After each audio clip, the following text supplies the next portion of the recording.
Dice, respondió Jesús y le dijo, cualquiera que bebiere de esta agua volverá a tener sed, mas el que bebiere del agua que yo le daré no tendrá sed jamás, sino que el agua que yo le daré será en él una fuente de agua que salte para vida eterna. La mujer le dijo, Señor, dame esa agua para que no tenga yo sed ni venga aquí a sacarla. Amén. Gloria a Dios. Vamos a orar. Padre, te damos gracias en el nombre poderoso de Cristo. Gracias por tu presencia, por tu Espíritu Santo. Gracias, Señor, porque tú eres fiel y porque para siempre son tus misericordias. Hoy yo te pido que nos ministres, Dios, en esta tarde, que hables a nuestro corazón, Señor. Si alguien viene cansado, fatigado, que tú les des nuevas fuerzas, Señor.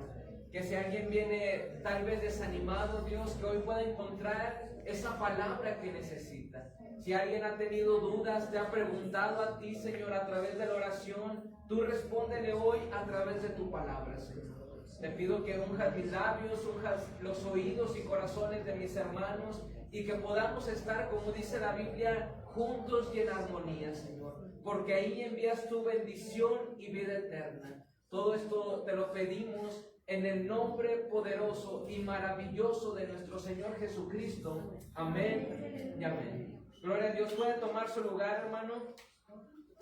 Y el tema que hoy quiero compartirle es en forma de pregunta: ¿por qué no funciona? Amén. ¿Por qué no funciona? Y tal vez muchos de nosotros nos hemos preguntado, ¿por qué no funciona mi cristianismo? ¿Por qué por más que yo me esfuerzo no puedo llegar a lo que dicen que debe ser una vida cristiana? Algunos piensan que el llevar una vida cristiana como se debe es muy difícil. Incluso personas dicen, es imposible vivir una vida cristiana. Pero fíjese lo que leímos aquí en el Evangelio de Juan. Dice, respondió Jesús y le dijo, cualquiera que bebiere de esta agua volverá a tener sed. Y sabe, esto se refiere, el Señor le está hablando a esta mujer, diciéndole que tú, como diciéndole, ¿verdad? Tú puedes hacer todo lo que quieras con tus fuerzas, pero al final vas a volver a tener sed. Puedes hacer todo lo que tú quieras, pero al final vas a necesitar otra vez de eso. Porque el error de esta mujer es que estaba tomando del agua incorrecta. Estaba tomando de la doctrina incorrecta, podremos decir, porque Jesús le dijo, volverá a tener sed. Mas el que bebiere del agua que yo le daré, no tendrá sed jamás, sino que el agua que yo le dé será en él una fuente de agua que salte para vida eterna. La mujer le dijo, Señor, dame esa agua para que yo no tenga sed, ni venga aquí a sacarla. Aquí el Señor le estaba dando la solución a sus problemas.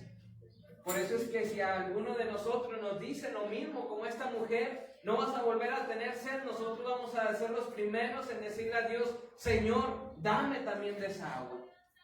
Porque en nuestra vida nos agotamos, nos cansamos, no tenemos solución.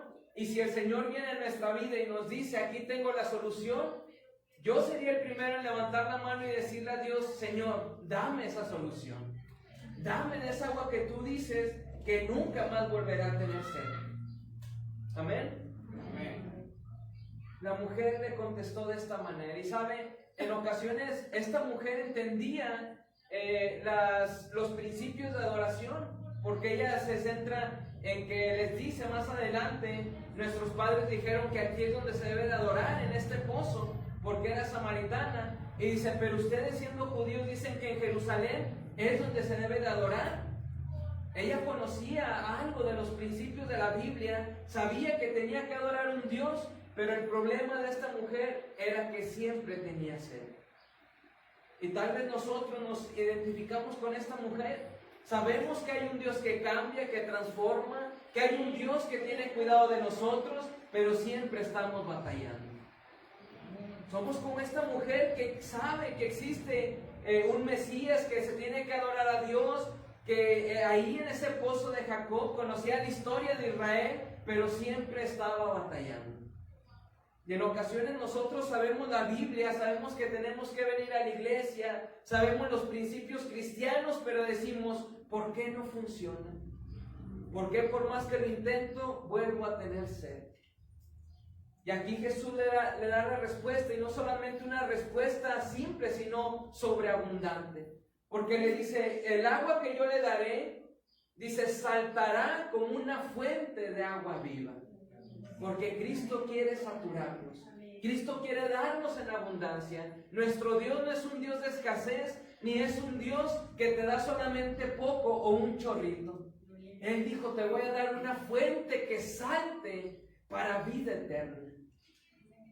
En aquel tiempo el agua era muy valiosa para Israel, porque tenían que buscar pozos donde había agua, escarbar, cuidar el pozo, porque vemos en el Antiguo Testamento en Génesis cuántas luchas y guerras había por pozos de agua. Pero aquí Jesús le dice, la que yo te voy a dar, no vas a tener que batallar. Ya no vas a pelear con tus propias fuerzas, ya no vas a tratar de tú mismo cuidar esa fuente, ese pozo de agua, porque lo que yo te voy a dar es en abundante. Y así debe de ser nuestra vida cristiana. Hoy espero que con este tema usted pueda vivir su vida cristiana victoriosa. Que usted pueda llevar una vida cristiana ligera, porque en ocasiones pensamos que vivir una vida cristiana es con un yugo tan pesado. Y sabe, ese yugo solamente lo llevaban los religiosos y los fariseos. Que Jesús mismo les dijo, ustedes ponen sobre el pueblo cosas tan pesadas que ni ustedes mismos los pueden cargar. Y la religión, la falta de doctrina cristocéntrica de la Biblia nos ha llevado a nosotros mismos, en vez de ser libres, ser esclavos. En vez de tener libertad en Cristo, tener sobreabundancia en Cristo, siempre vamos hacia menos. Nos cansamos, nos fatigamos. Incluso les dije, hay personas que van a decir, vivir la vida cristiana es imposible. Pero saben, es más fácil de lo que nosotros pensamos. Solo que nosotros lo hacemos difícil por nuestros apegos. Cristo lo hace fácil, pero nosotros lo hacemos difícil.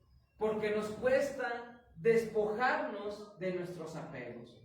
Nos cuesta despojarnos de nuestra comodidad, pero Cristo lo hace fácil. Así que debemos permitir a Jesús que sea el Rey de nuestras vidas, porque Él es el único camino para una vida plena y victoriosa. Pero no solamente de que usted diga, Jesús, bueno, tú vas a ser el Rey, sino que también tenemos que vivir en santidad. Y sabe, esta palabra de santidad en ocasiones nos molesta o nos irrita, decimos, bueno, ya están yendo mucho más allá de ser santos, pero santidad simplemente significa cuando optamos caminar con Jesús día a día. Eso es lo que significa santidad. Significa poner a Jesús en primer lugar y caminar con Él. No es algo que usted no pueda hacer. Solamente es de invitar a Jesús, que sea el Rey de su vida, y caminar como Enoc de la mano de Jesús. Es lo único, eso significa santidad.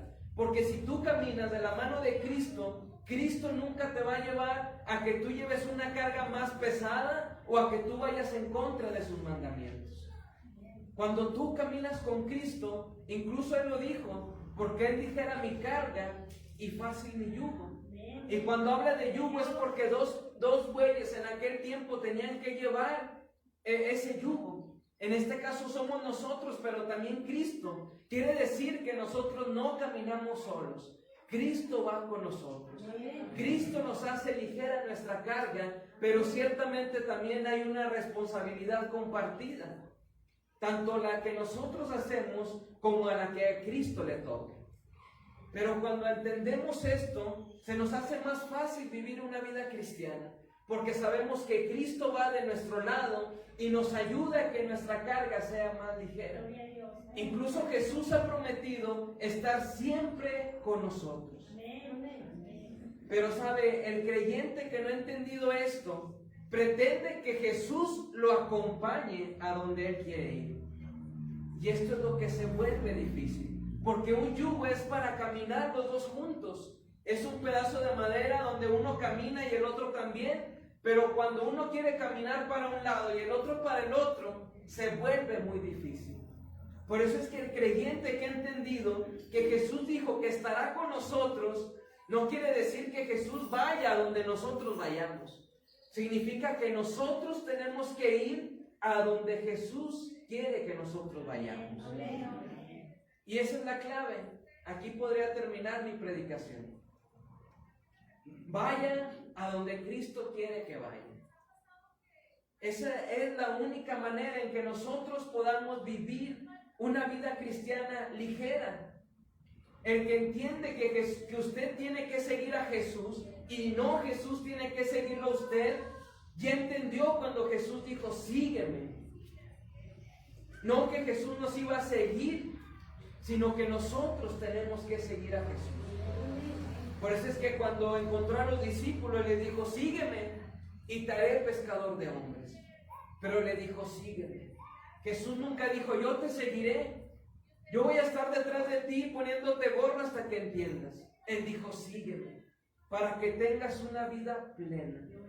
Y entendiendo esto, podemos vivir nuestra vida con una carga más ligera. Pero sabe, quiero entrar un poco más para que usted pueda entender este concepto. Y lo podemos entender mejor cuando descubrimos la diferencia que existe entre alma, cuerpo y espíritu. Entendiendo esto, usted va a entender cuál es la verdadera lucha. ¿Amén? Amén. El primero es el espíritu. Nosotros estamos conformados por esas tres, ¿verdad? Alma, cuerpo y espíritu. Y el espíritu en griego es pneuma, con una P al inicio, pneuma. Esta es la parte más recóndita de nuestro ser. Es el espíritu, fue creado para tener comunión con Dios. Por eso es que los animales tienen alma y cuerpo, pero no tienen espíritu. Porque el espíritu, Dios cuando sopló sobre Adán y Eva, infundió ahí el aliento de vida y junto el espíritu. Es el espíritu, y no confunda a su espíritu con el Espíritu Santo porque es diferente. Ahorita se lo voy a explicar. Pero el espíritu fue creado para tener comunión con Dios. A través de nuestro espíritu, Dios se comunica con nosotros. Amén. Pero nosotros antes estábamos muertos en nuestros delitos y pecados. Y ese espíritu cobró vida al hacernos cristianos, al aceptar a Cristo en nuestro corazón. Y Dios vino a morar juntamente ahí en el espíritu. Es en nuestro espíritu donde subyace ese conocimiento o testimonio interior de la voluntad de Dios. El espíritu es el que lo hace entender cuál es el plan de Dios. Fíjese lo que dice, no lo busque. Colosenses 2, 9 y 10 dice, porque en Él habita toda la plenitud de la deidad, y vosotros estáis completos en Él. Dice que nosotros estamos completos en Él cuando lo aceptamos. Porque antes dice que nosotros estábamos muertos en nuestros delitos y en nuestros pecados. Estábamos muertos por querer llevarla contra Dios. Incluso dice la Biblia que nosotros éramos enemigos de Dios. Con eso puedo decirle todo. Éramos enemigos de Dios. Íbamos en contra de todo lo que Cristo quería hacer. ¿Por qué? Porque el espíritu, ese espíritu que fue creado para tener comunión con Dios, estaba muerto. No existía. Y nosotros vivíamos con solamente el alma y el cuerpo, como los animales. Por eso nos dice la Biblia en el Salmo 73, si no me equivoco, que éramos como unas bestias queriendo hacer lo que nosotros queríamos. Y significa que nosotros vivíamos con solamente el alma y el cuerpo, porque el espíritu que nos da la comunión con Cristo lo abandonamos. Fue una parte de nuestro ser que casi nosotros olvidamos, que tenemos más descuidado. Y sabe, cuando somos cristianos, dice que en Él habita toda la plenitud de la deidad, y nosotros, o sea, tú estás completo en Cristo. Porque ahora está ese espíritu en usted. ¿Y qué más podemos pedir cuando la Trinidad vive en nuestro espíritu? cuando ya no somos solamente una carpa, una casa donde mora el alma, sino que ahora somos el templo del Espíritu Santo. Esa es la diferencia. La misma palabra nos dice, estamos completos en Él.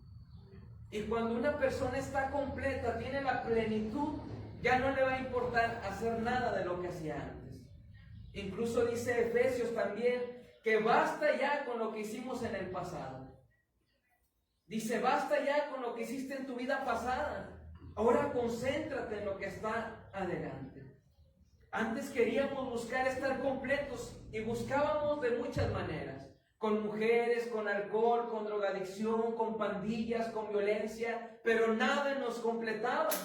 Pero ahora con el Espíritu, cuando nacemos de nuevo, entra y ahora sí estamos completos.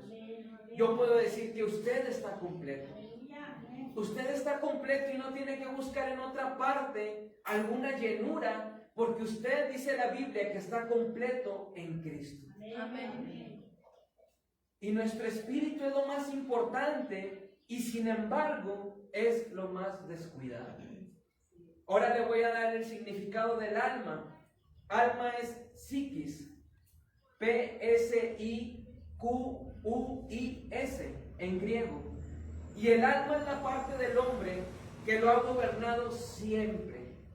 Y está compuesta en tres partes. Quiero que escuche bien. El alma es lo que lo ha gobernado usted toda la vida, desde que nació. Ahorita le voy a poner un ejemplo.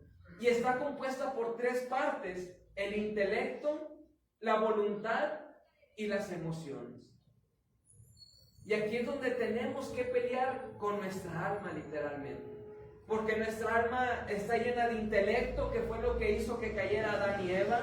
Está llena de voluntad, o sea, un libre albedrío. Y está llena de emociones, que dice la Biblia que el corazón es engañoso y perverso. Por eso es que contra el alma, con nuestra alma tenemos que pelear. Pero el alma del cristiano ha llegado a un punto en que puede ser puesta en orden. O sea, aún hay esperanza. Todavía es una mezcla del bien y del mal. Pero resulta maravilloso cuando el alma se somete a Dios. Pero cuando no le está, es muy peligroso porque puede bloquear lo que Dios quiere hacer en nosotros. Porque Dios tiene su voluntad, pero el alma tiene la suya. Y ahí es donde más debe de pelear el alma. Porque el alma dice, yo quiero esto, pero Dios te dice, pero yo quiero esto. Y ahí es cuando entra en un debate en nuestra alma, en nuestro espíritu, en la batalla, la guerra espiritual que habla Romanos y Efesios, de que pelean lo que nosotros, nuestra alma quiere hacer y lo que nuestro espíritu quiere hacer. Por eso es tan peligroso cuando el alma no está sujeta a Dios, porque puede bloquear lo que Dios quiere hacer en nosotros. Por eso podemos entender ya un poquito mejor cómo el salmista en el Salmo 103 decía, bendice alma mía a Jehová. Quiere decir que era su espíritu, el espíritu de David, diciéndole a su alma, acuérdate de Dios, bendice a Dios.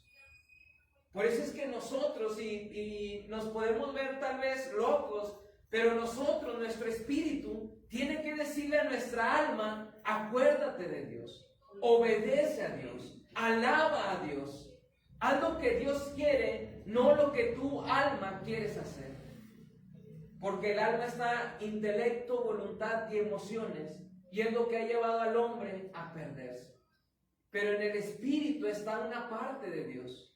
En el espíritu está una parte del corazón de Dios que nos indica qué hacer en los momentos difíciles. Por eso el salmista le decía, bendice alma mía a Jehová. Si usted quiere discipular a alguien, empiece discipulando su alma. Amén. Queremos en ocasiones discipular a otros, pero nuestra alma aún no está sujeta. Aún no la discipulamos. Y el salmista, antes de discipular a otros, de exhortarnos a nosotros a que bendijéramos a Dios, le dice primero a su alma, bendice alma mía Jehová. Por eso que tenemos que discipular primero nuestra alma, Tenemos que capacitarle, decirle, tú tienes que hacer lo que la palabra dice, no lo que tú quieres hacer.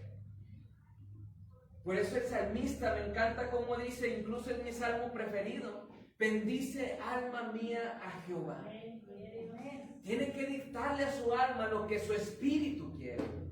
Porque su espíritu quiere hacer la voluntad de Dios, pero su alma quiere hacer lo que la carne le dice. Amén. Así que debemos de cuidarnos de nuestra alma.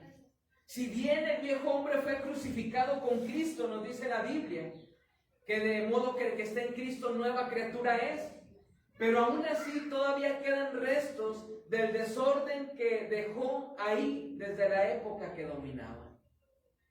Usted no puede decir tan fácil que ya cambió en un mes o en un año cuando estuvo viviendo en desorden 30, 40, 20 años. No se va a comparar, porque aunque el viejo hombre ya fue crucificado con Cristo, aunque nos dice 2 de Corintios 5:17, que de modo que el que está en Cristo nueva criatura es, aún quedan restos de ese viejo hombre. Aún hay costumbres, tradiciones, aún hay cosas que a nosotros, a nuestra alma le agradan, pero a Dios no le agradan. Por eso es que la tarea de limpieza en lenguaje bíblico se llama santificación. Se llama ayuno. Porque cuando usted batalla con algún pecado que usted dice, no puedo dejar de fumar, no puedo dejar de tomar, no puedo dejar de decir malas palabras, usted se somete a un ayuno y está sometiendo su alma y su cuerpo al Espíritu. Y es cuando usted puede salir victorioso, porque no está alimentando la carne, ni el alma, ni el cuerpo. Está alimentando directamente su espíritu con esas prácticas espirituales. Orar, ayunar, devocionales, leer la Biblia. La tarea de limpieza en lenguaje bíblico se llama santificación.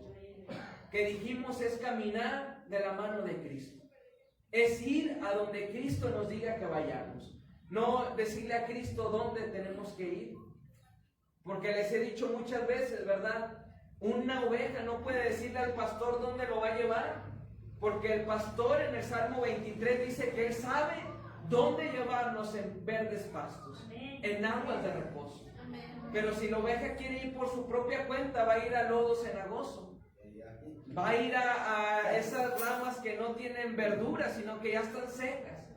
Pero el pastor siempre nos va a llevar a esas aguas que nos convienen, a esas aguas que nos bendicen.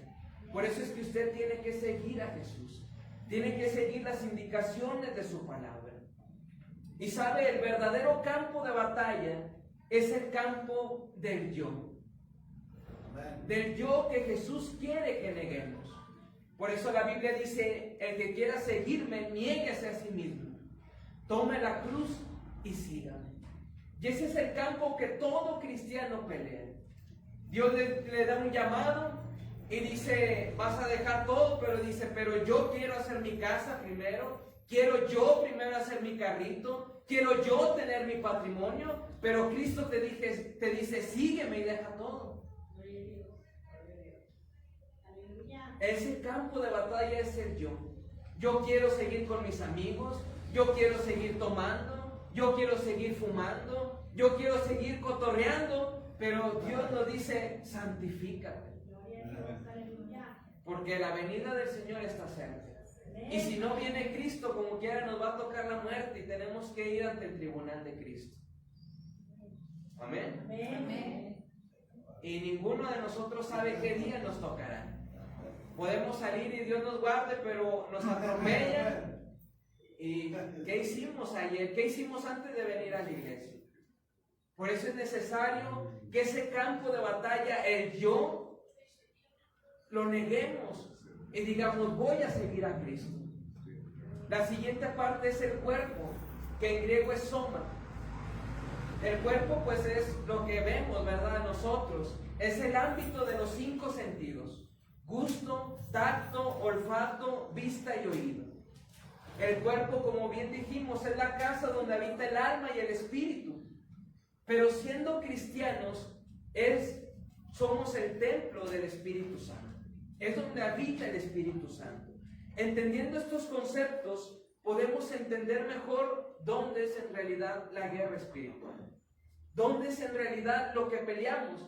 Y quiero poner un ejemplo con estos tres, espíritu, alma y cuerpo que hemos visto.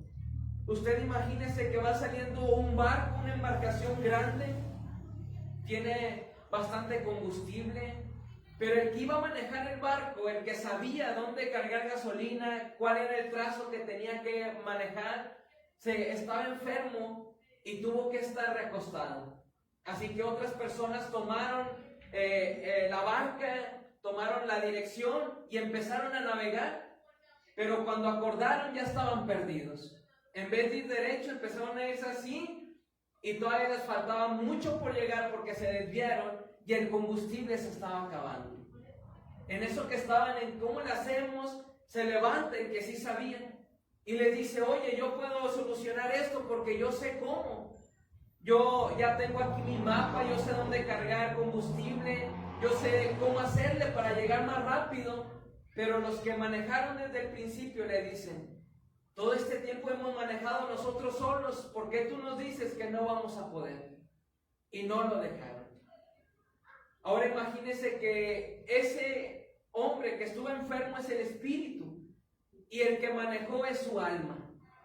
Su alma empezó a manejar su vida desde que usted nació y la barca es el cuerpo. Empezó a manejar, pero lo llevó a otro lado que no era el propósito de Dios. Y cuando viene el Espíritu Santo, cuando ahora sí somos completos en Cristo, pasa que nuestra alma le dice a nuestro espíritu: pues 20 años he estado en el cuerpo de él, de Orlando, manejándolo, y tú siendo un espíritu que no has venido a su vida, quieres manejarla, ya no te voy a dejar. Y así pasa en nuestra vida. Nuestra alma ha guiado nuestro cuerpo toda nuestra vida desde que nacimos. Y nacemos de nuevo, nos convertimos a Cristo y entra el Espíritu Santo para obrar, para tomar el control de nuestra vida, pero nuestra alma le dice al Espíritu: tú no tienes por qué, porque como quien dice, yo tengo el derecho de antigüedad, ¿verdad? Yo ya lo he manejado toda su vida, pero cuando eso pasa, tenemos que voltear atrás y ver todo el desastre que ha cometido nuestra alma. Todos los errores garrafales que ha cometido nuestra alma.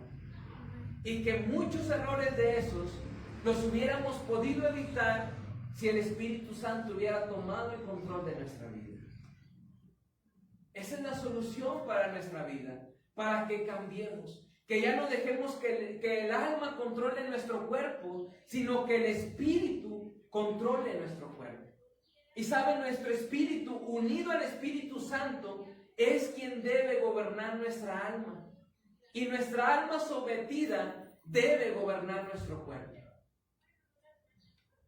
Pero por mucho tiempo, desde el momento en que nacimos, nuestra alma ha estado manejando nuestro cuerpo. Y nuestro espíritu ha estado fuera de acción. Y lo podemos notar, como le dije, por nuestras decisiones garrafales que hemos tomado en el transcurso de nuestra vida. Lo que debemos saber y lo que debemos hacer, o hacerle saber a los inconversos, a los que no. Por eso es tan importante que el Espíritu controle nuestra alma. Amén. El espíritu renovado está por encima del alma y el cuerpo y funciona de acuerdo a lo que Dios quiere y tiene para nosotros. Y sin duda, nosotros saldremos muy bendecidos cuando vivimos en el espíritu. De hecho, la Biblia nunca nos dice que debemos vivir en el alma.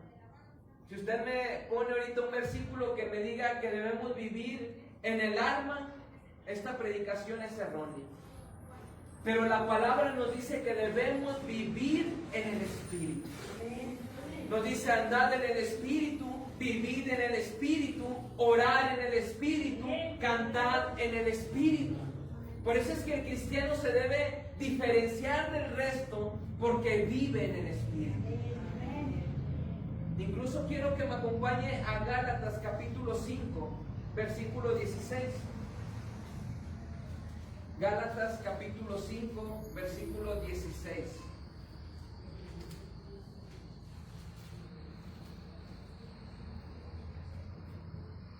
¿Ya lo tienen? Dice Gálatas 5, 16. Digo pues, andad en el alma. ¿O qué dice? Andad en el espíritu y no satisfagáis los deseos de la carne. Porque el deseo de la carne es contra el espíritu y el del espíritu es contra la carne. Y estos se oponen entre sí para que no hagas lo que quisieres. Ahora ya entiende dónde es la guerra. El espíritu y la alma. Porque el espíritu quiere vivir conforme a la voluntad de Dios, pero el alma quiere vivir conforme a nuestros deseos carnales y terrenales. Allí es donde empieza toda esta batalla y es donde algunos cristianos han perdido la batalla. Donde algunos cristianos han alejado de Cristo. ¿Por qué? Porque andan en el alma o viven en la carne y no viven en el espíritu.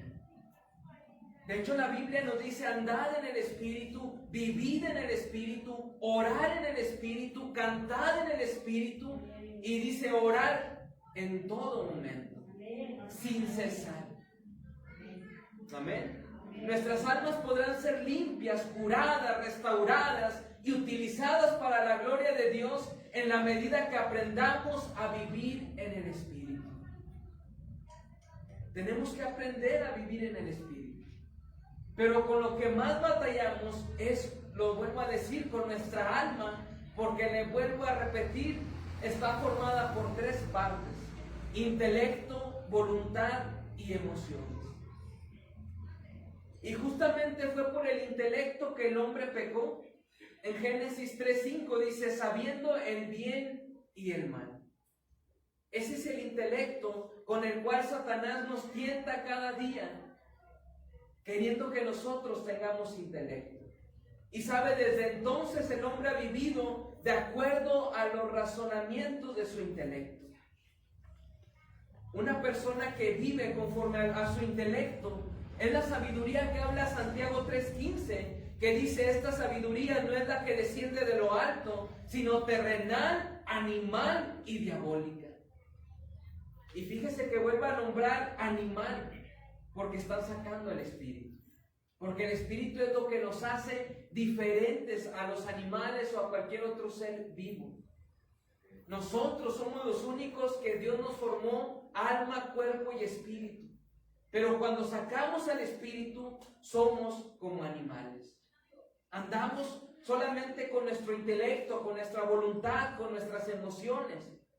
Por eso es que Santiago nos vuelve a repetir: esta sabiduría no es la que desciende de lo alto, sino terrenal, animal y diabólica. Y sabe lo peor, que en estos tiempos han sacado la palabra de Dios y han metido solamente la educación. Algunos piensan que el mundo va a cambiar según tengas educación o no.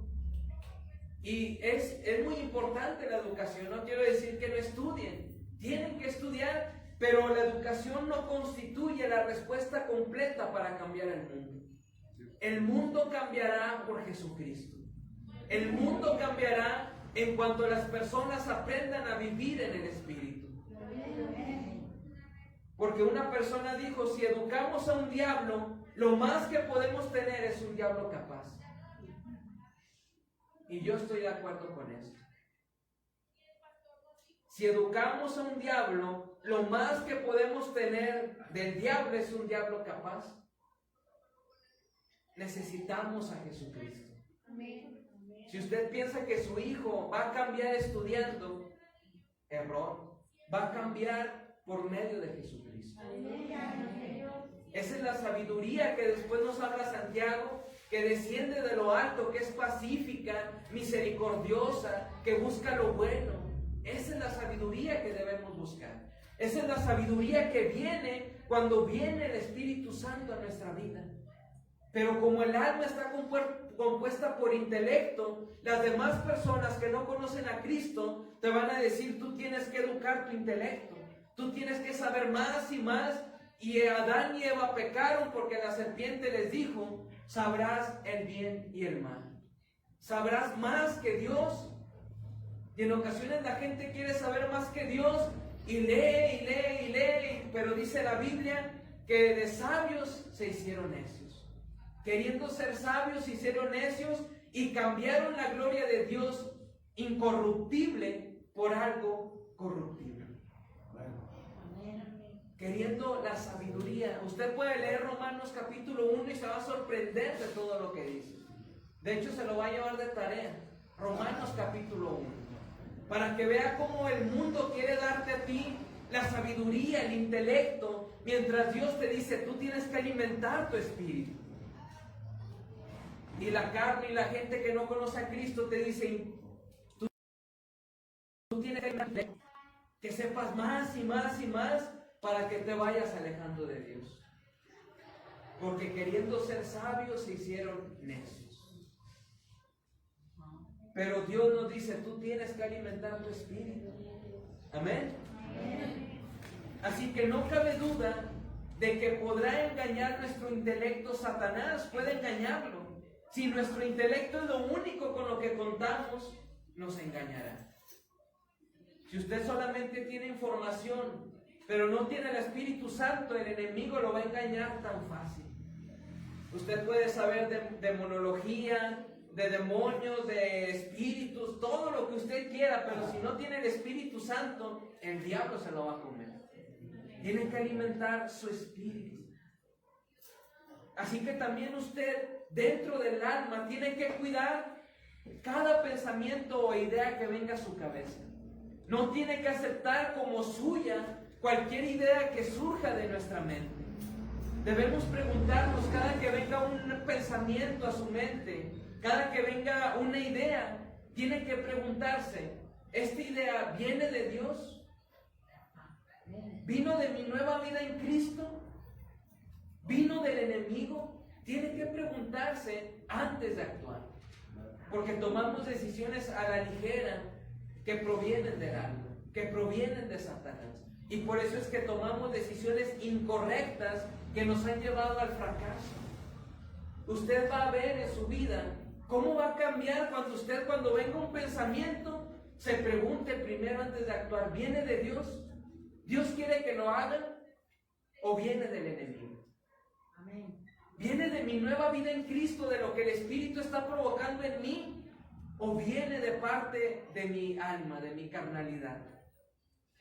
Porque es preciso que de inmediato eliminemos los dardos del enemigo. Fíjese lo que dice Segunda de Corintios capítulo 10, versículo 5. Si quiere acompañarme rapidito. Segunda carta a los Corintios capítulo 10, versículo 5.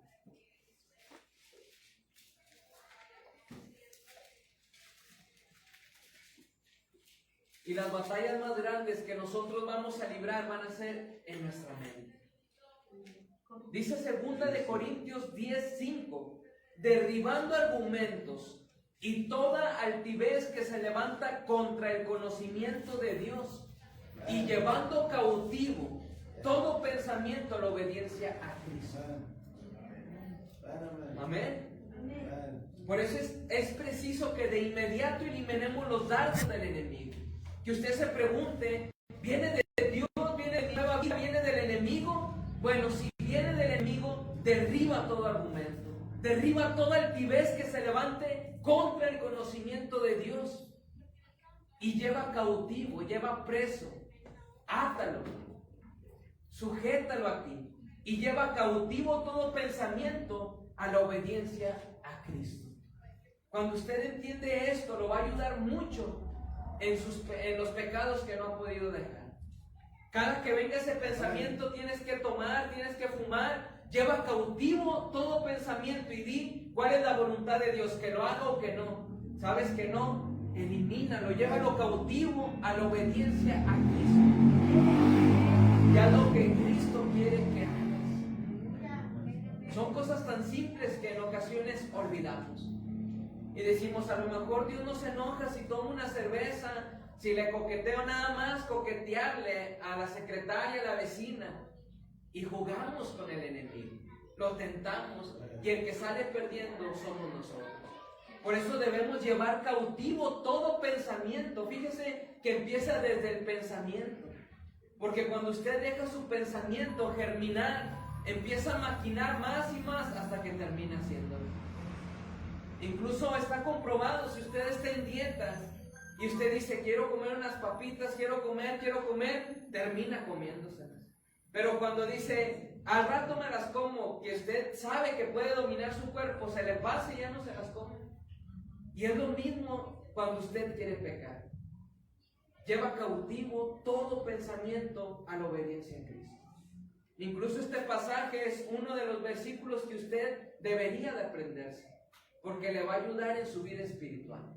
Cada que venga un pensamiento, debe derribar argumentos y toda altivez que se levanta no contra usted, sino contra el conocimiento de Dios, y tiene que llevarlo cautivo a la obediencia a Cristo. La mayoría de los pensamientos vienen del enemigo. Incluso hay una frase que dice, la mejor fábrica de Satanás es una mente desocupada. Cuando no hacemos nada, cuando estamos de ociosos, es cuando el enemigo empieza a trabajar. Y el mejor taller o la mejor fábrica de Satanás es una mente desocupada. Por eso usted mantenga ocupada su mente en cosas que edifican. Se va su esposo a trabajar y se queda sentada sin hacer nada y empieza a pensar, ya me está engañando con la del trabajo, sabe a dónde se fue, si iría a trabajar o no, pero mantiene su mente desocupada y eso lo lleva a pecar. Por eso mantenga su mente ocupada en la palabra de Dios, amén. Por eso que las luchas más grandes se ganan desde que empieza el pensamiento. No deje que ya vaya a las acciones. Su pensamiento le dice, dale un zape a tu esposa. Usted va a decir, no, ¿cómo? No. Tiene que llevar cautivo todo pensamiento en obediencia a Cristo, amén. Porque aquí es donde empieza a maquinar usted. Empieza a maquinar y después lo hace. Tiene que poner un filtro a sus pensamientos. El creyente debe oponerse permanentemente, escuche, permanentemente a esos pensamientos desviados, o de lo contrario volverá a su vieja manera de vivir. Controlado por su alma y el cuerpo, el espíritu tiene que estar encima. El texto dice derribando argumentos, y esto significa que es necesaria nuestra cooperación. No queramos dejarle todo a Cristo. Porque aquí nos dice, Dios lo va a hacer por ti, dice, derriba tú todo argumento y altivez. Por eso aquí es una cooperación. Amén. Que nosotros tenemos que hacer con Dios mismo, con el Espíritu Santo. Cooperar con Él. Y aquí entra ahora la voluntad. Dijimos que el alma es el intelecto, ya vimos la voluntad y las emociones. Y ahora vamos a ver la voluntad. La voluntad, el lugar donde se hacen las elecciones y se toman las decisiones. Si usted no pudo evitar ese pensamiento, llevarlo cautivo, va a pasar ahora a la voluntad. A la voluntad, donde se toman las decisiones. Y aquí es donde está injertado el yo y no la voluntad de Dios. Aquí está el que yo quiero y no el que ¿qué quiere Dios? Dios entregó al hombre una libre voluntad para que libremente pudiera decidir amarle a Dios. Vemos en Génesis que Dios mismo puso el árbol del bien y del mal en medio del huerto del Edén. Y podemos decir, ¿y por qué lo puso en medio? Sabe que somos tercos, sabe que nos llama la atención lo prohibido. ¿Por qué lo puso en medio? Porque Dios quiere que lo obedezcamos de una manera voluntaria. Que aunque nos ponga aquí la prueba, la lucha, la tentación, podemos decir no, llevando cautivo todo pensamiento a la obediencia a Cristo. Amén. Por eso Dios entregó esa libre voluntad. El Padre anhela la obediencia de sus hijos porque los ama y quiere lo mejor para ellos. Pero los hijos a su vez desean obedecer al Padre porque le aman. Jesús dijo en Juan 5:30, no busco mi voluntad, sino la voluntad del que me envió. Escucha, aquí ya está Jesús tratando con su misma voluntad, diciéndole, no busco mi voluntad, sino la voluntad del Padre. Se estaba negando a él mismo, al yo, ese campo de batalla del yo, y decir, tengo que obedecer al Padre. Y después de la voluntad entra lo que controla nuestras emociones o sentimientos. Esto es lo último, las emociones y sentimientos. Y esto es muy peligroso. Por eso existen cristianos que hoy saben que son salvos, pero mañana dudan. Hoy sienten que Dios los está guiando, pero mañana no están seguros siquiera que Dios existe. Y eso es tremendo en nuestra vida. Nuestras emociones y nuestros sentimientos. Hoy piensa que es salvo, que está haciendo la voluntad de Dios, pero mañana no sabe, ya ni quiero ir a la iglesia. Eso es lo que separa al hombre de Cristo. Como es obvio, nuestras emociones no son de fiar, y si decidimos obedecerlas, terminaremos en una fatal confusión. Porque hemos dicho que el corazón es perverso y engañoso más que todas las cosas. No debemos hacerle caso a nuestras emociones. Yo les he dicho mucho en este tiempo que estamos con los dones espirituales, conociendo más del Espíritu Santo, que es necesario que usted no siga sus corazonadas, que siga al Espíritu de Dios. Porque decir que seguimos nuestras corazonadas es vivir muy carnal, vivir demasiado carnal obedeciendo a nuestra alma. Tenemos que vivir, andar, cantar, adorar en el Espíritu. Amén. Así que hemos hecho mal uso de nuestras emociones en el pasado. Si usted se pone a pensar qué tantas consecuencias trajo sus emociones, arranques de mal humor, sin estabilidad, amar a quien no debíamos por nuestras emociones. Por eso es que nuestra vida no puede ser guiada por nuestros sentimientos, porque también es una mezcla del bien y del mal, y sobre todo no está Dios, porque Dios no está en el alma, Dios está en el Espíritu.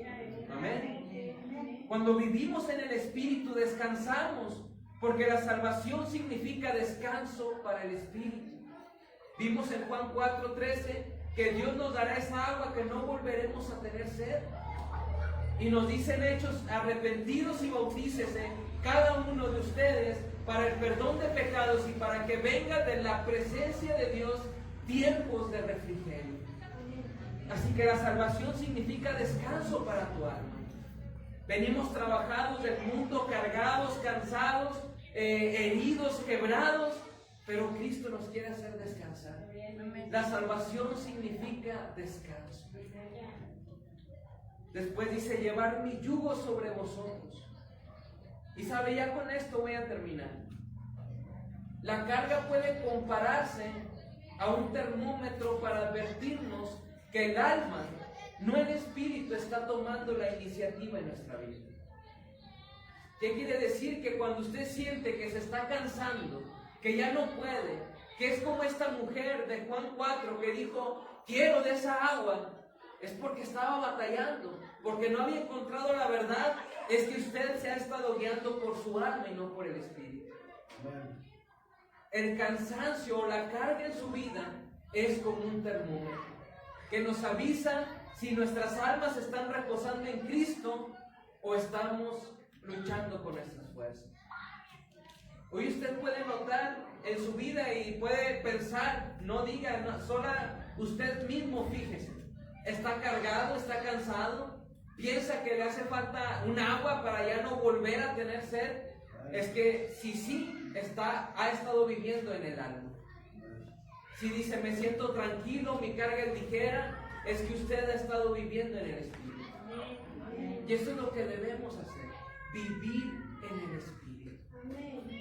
Tal vez el alma le dice a su espíritu, ya 40 años yo he estado gobernando el cuerpo y mira, no le falta ni una mano ni una pierna. Pero su espiritualidad, ¿cómo está? Es necesario que deje que el Espíritu entre para obrar en su vida, para que haga la voluntad del Padre. Y es cuando debemos tomar el lugar que nos corresponde. ¿Cuál es? Un paso detrás de Cristo. no un paso delante de Cristo, porque nos equivocaremos. Cuando usted toma su verdadero lugar, que es atrás de Cristo, usted va a estar seguro porque el que lo está guiando es Jesús. Amén.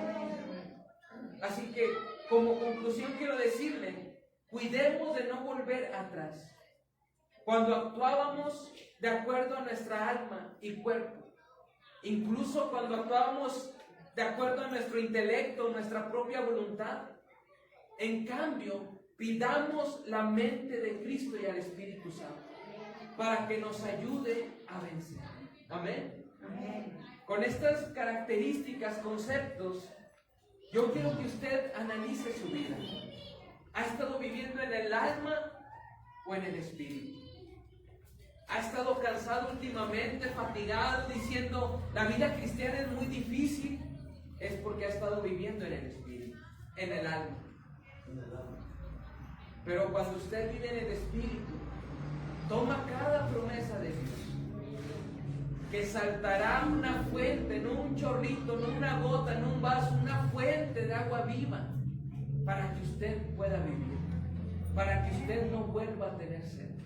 Yo lo que veo en la mujer samaritana es una mujer cansada de equivocaciones, porque después Jesús le dice, llama a tu marido, y le dice, 5 maridos he tenido, y el que ahora tengo no es mi marido.